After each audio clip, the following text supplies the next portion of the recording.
Very tactful. Are you itching for a fight or something? How dare you? I should kill you where you stand. Calm down, Zerdra. I'm not ashamed of what I've become. As you can see, I lost my eyes in a swoop racing crash. I rely on these artificial replacements to see now. But my blindness was not the worst consequence of my accident. My affliction was what eventually led to this war between my Becks and the Vulkars. When I lost my sight in the swoop bike accident, everyone assumed I would step down as leader of the Hidden Becks and let Brezhik, my most trusted follower, take over. But with my ocular implants, I can still see well enough to lead this gang, and I knew Brezhik wasn't ready to take over yet. Unfortunately, Brezhik didn't agree with me. In a rage, he left to join our arch-rivals, the Black Vulkars. A lot of the younger gang members followed him, and soon he and his followers had taken control of the Vulkar gang.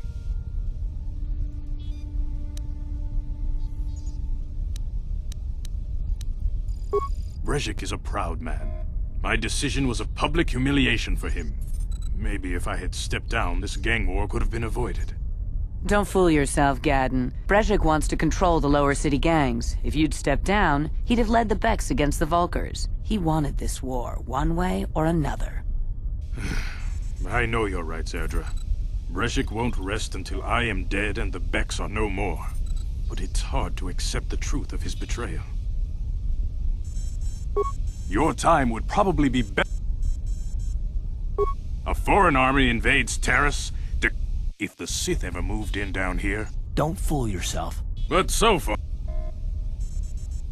your time would...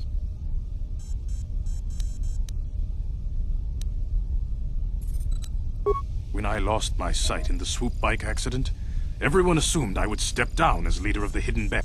But with my in a raid,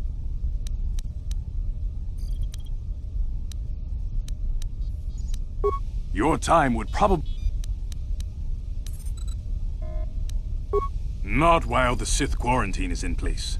Even the fastest smuggler ships can't break the blockade of the fleet surrounding the planet without the proper launch codes. Any ship leaving the Terrace atmosphere without the proper codes would be instantly disintegrated by blaster cannons fired by the Sith fleet's automated targeting systems. Feel free to come back anytime. We're not like those Vulkar savages. Strangers are welcome in the Beck base.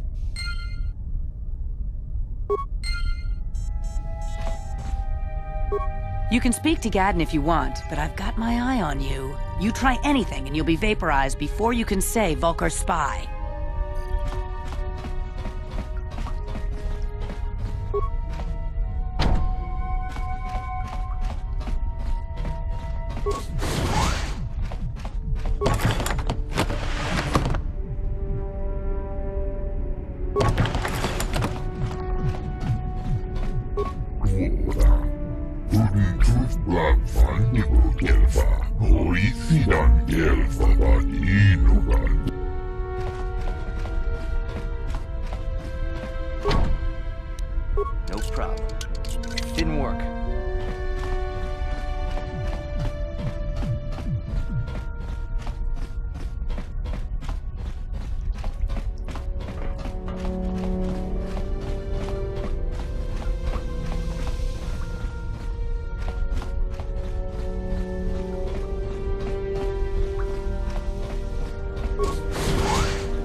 on there, civilian. Only those with official Sith business are allowed into the undercity.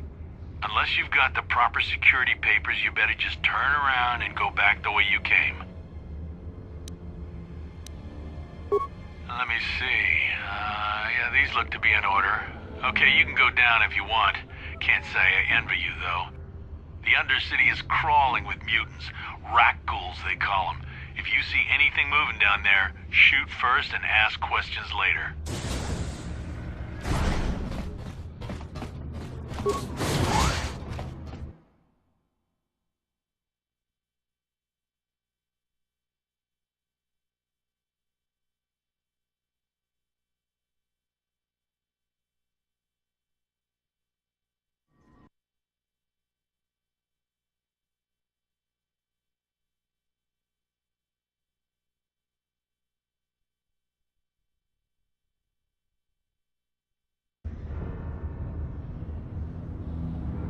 You there! Upworlder! Anyone using this elevator has to pay the toll.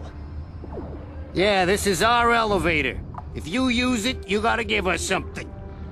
I don't believe this planet. Even the beggars are trying to shake us down.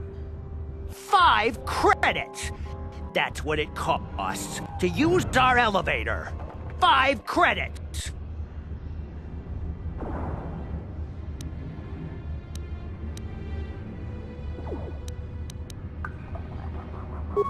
We are the outcasts, banished and reviled by those who dwell above. Here in the filth and darkness, we claw out a wretched existence, scavenging and begging just to survive long enough to see another wretched day. This is our village. We live here in the undercity. You have to pay us 5 credits for using our elevator.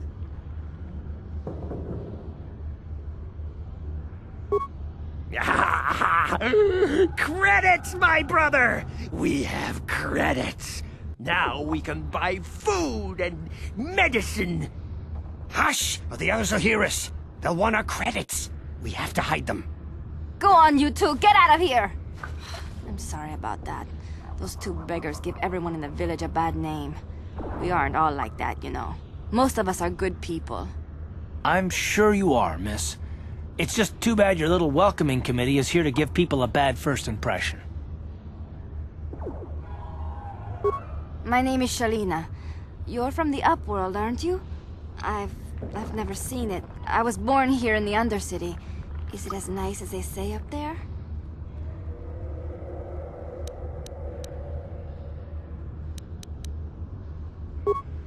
I've never been to the surface, but sometimes I think I can see it in my dreams. The sun, the sky, the stars.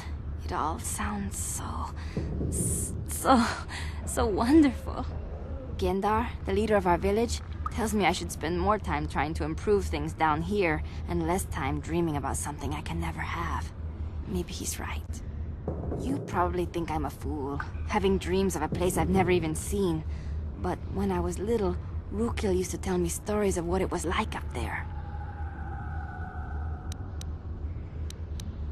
Rukil's the oldest man in the village. The kids call him Rukil Wrinkleskin, but he's a kind man. He used to tell me the greatest stories when I was a little girl. I still like to listen to his tales about the Promised Land, even though I know they're just legends, but it helps to make the Undercity seem less dark somehow. It's just a story to make little children smile. Rukil believes in it, though. Sometimes I can almost believe it myself, but then I look around and see the ugly truth. I guess we have to make the best of what we have, though. If you really want to learn more about the Promised Land, you should speak to Rukil. He's wandering around somewhere on the south side of the village. He doesn't move too far. He's hard on his bones. He's over 100 years old. The children laugh at him, and people think he's crazy because of his stories about the Promised Land, but he's really just a kind old man.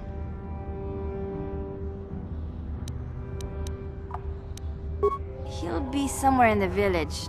I couldn't say where for sure. He's always busy doing whatever he can to make the lives of the other villagers easier. I don't know anything about that, but maybe Gendar could help you. Sorry. Is there anything else you need? There were quite a few people from the surface marching through the village, but none of them bothered to talk to me. Gendar might know more about them.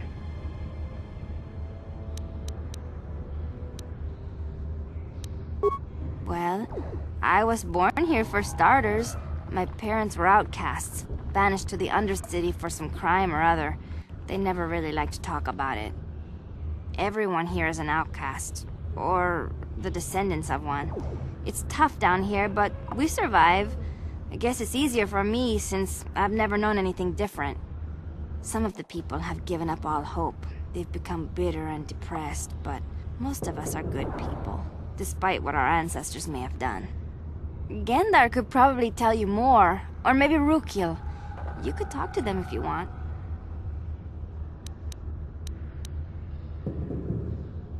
Oh, okay. Well, if you ever need anything, or if you just feel like talking, come back and see me. I hardly ever get a chance to speak to someone from the Upworld.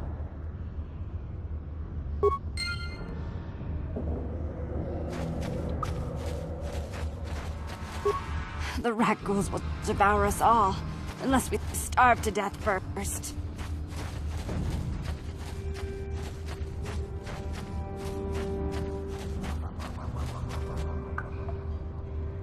Hey, you ain't from the village. You're from the Upworld, ain't you? Yes, you've got credits, I bet. Watch yourself. There's something slimy about this guy. I wouldn't trust him as far as I could throw him. My name's Saigir. I run a little salvage shop here. You want to buy something from my store? I got some good deals. If a villager comes across any useful salvage in the undercity, they bring it to me. Every so often, members from the lower city gangs come down to trade for the salvage. I'll exchange food and medicine for engine parts, old blasters and the like. Sometimes they even give me credits if I have some really good stuff. Oh, you better ask Gendar. He's the spokesman for the village.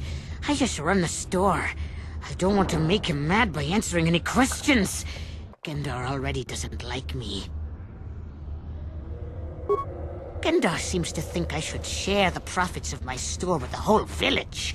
He figures we're all in this together, so it should be share and share alike. But I'm the one who runs the store. I'm the one who makes the deals. The others just bring me salvage to trade with the Upworlders. Why should they get anything?